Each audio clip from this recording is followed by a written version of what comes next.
Coucou, comment vas-tu aujourd'hui? Donc, comme promis, on va voir la deuxième méthode de la soustraction qui s'appelle la méthode des cassages. On peut dire aussi la méthode d'emprunt. N'oublie pas que l'important est de rester fixé sur une seule méthode. Tu regardes la vidéo de la méthode que tu as apprise à l'école. C'est le plus important. C'est parti.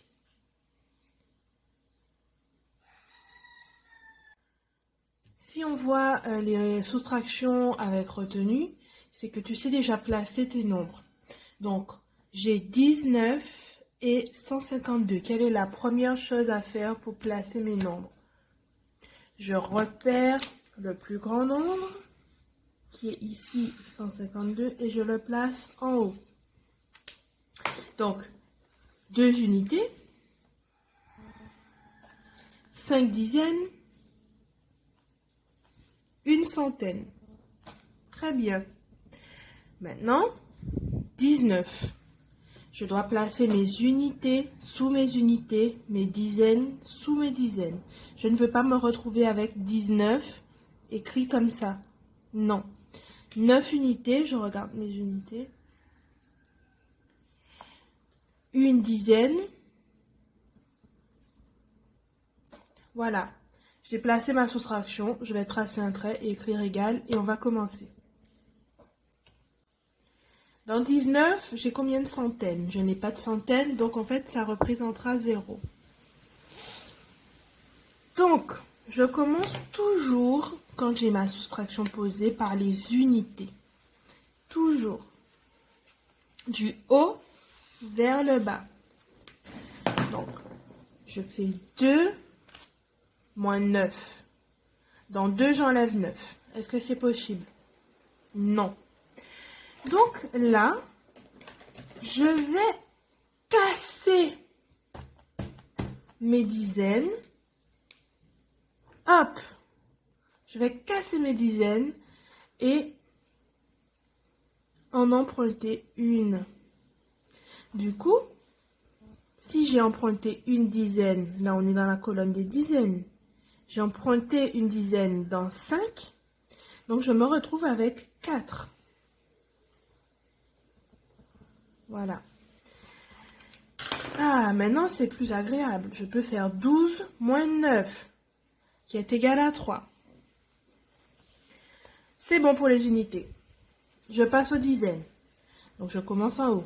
4, c'est 4, parce que j'ai cassé mes 5 dizaines pour l'emprunter. Donc du coup, je m'en trouve avec 4 dizaines moins une dizaine, qui me donne 3. Voilà, c'est bon pour mes dizaines. Je passe aux centaines. 1 moins rien, 1 moins 0, qui me donne, j'ai 1 et j'enlève rien. Ça me donne 1. Voilà.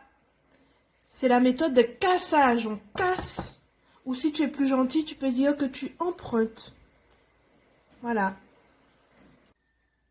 Je te propose un petit exercice. Donc, tu peux mettre pause sur la vidéo, recopier les nombres et la consigne et de soustraire, avec la méthode qu'on vient de voir, les deux nombres. Donc, n'oublie pas toutes les règles qu'on a vues. Donc, tu soustrais 19 et 27. Ensuite, 31 et 9. C'est parti. Ensuite, on passe à la correction.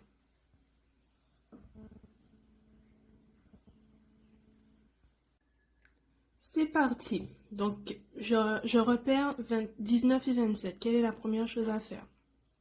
Je repère le plus grand nombre. 27. Je le place où? Toujours en haut. Donc, 7 unités. 2 dizaines. Ok. Maintenant, je place 19. C'est 27 moins 19. Toujours unité sous unité, dizaine sous dizaine. 9 unités. Est-ce que je le place là? Non, je le place ici. Une dizaine. Ici? Non, là. Mon calcul est posé, je peux commencer. Donc, est-ce que dans 7, je peux enlever 9? Dans 7, j'enlève 9. Non, ce n'est pas possible. Donc, je dois casser ma dizaine. Hop. Et je place une dizaine devant le 7. J'ai emprunté une dizaine. Du coup, mon 2, 2 moins 1, 1. Parce que j'ai emprunté une dizaine ici, donc je dois faire 2 moins 1. Du coup, j'ai une dizaine là. Ah, on se sent mieux. Maintenant, on peut faire 17 moins 9. Dans 17, j'enlève 9. Tu peux t'aider de la bande numérique ou de tes doigts. C'est égal à 8. Voilà. Maintenant, qu'est-ce que je dois faire pour les dizaines? Est-ce que je fais 2 moins 1? Non, parce que j'ai cassé ma dizaine. Le 7 a emprunté une dizaine ici. Donc, je me retrouve avec 1 moins 1. J'ai 1 et j'enlève 1. Je me retrouve avec 0. Ici, j'ai 31 et 9. Je repère le plus grand nombre. Où est-il? Il est là. Je le place toujours en haut. Très bien. Une unité. 3 dizaines. Voilà. Et je place mon 9. 9 unités. Est-ce que je le place ici? Parfois, je vois des élèves qui placent les 9, enfin, les chiffres qui ont juste qui sont des unités n'importe où. On regarde bien. Unité. Donc, je le place là. Maintenant, je commence toujours par les unités. Et dans ce sens-là. Donc, j'ai 1 et je veux enlever 9. Est-ce que c'est possible? Non. Donc, je casse mes dizaines. Ou j'emprunte. Tu peux dire que tu empruntes une dizaine. Que tu places ici. Donc, ton 3, qu'est-ce qu'il devient? Puisque tu as retiré 1. Donc, tu as 3 moins 1. Donc, du coup, ici, tu te retrouves avec 2.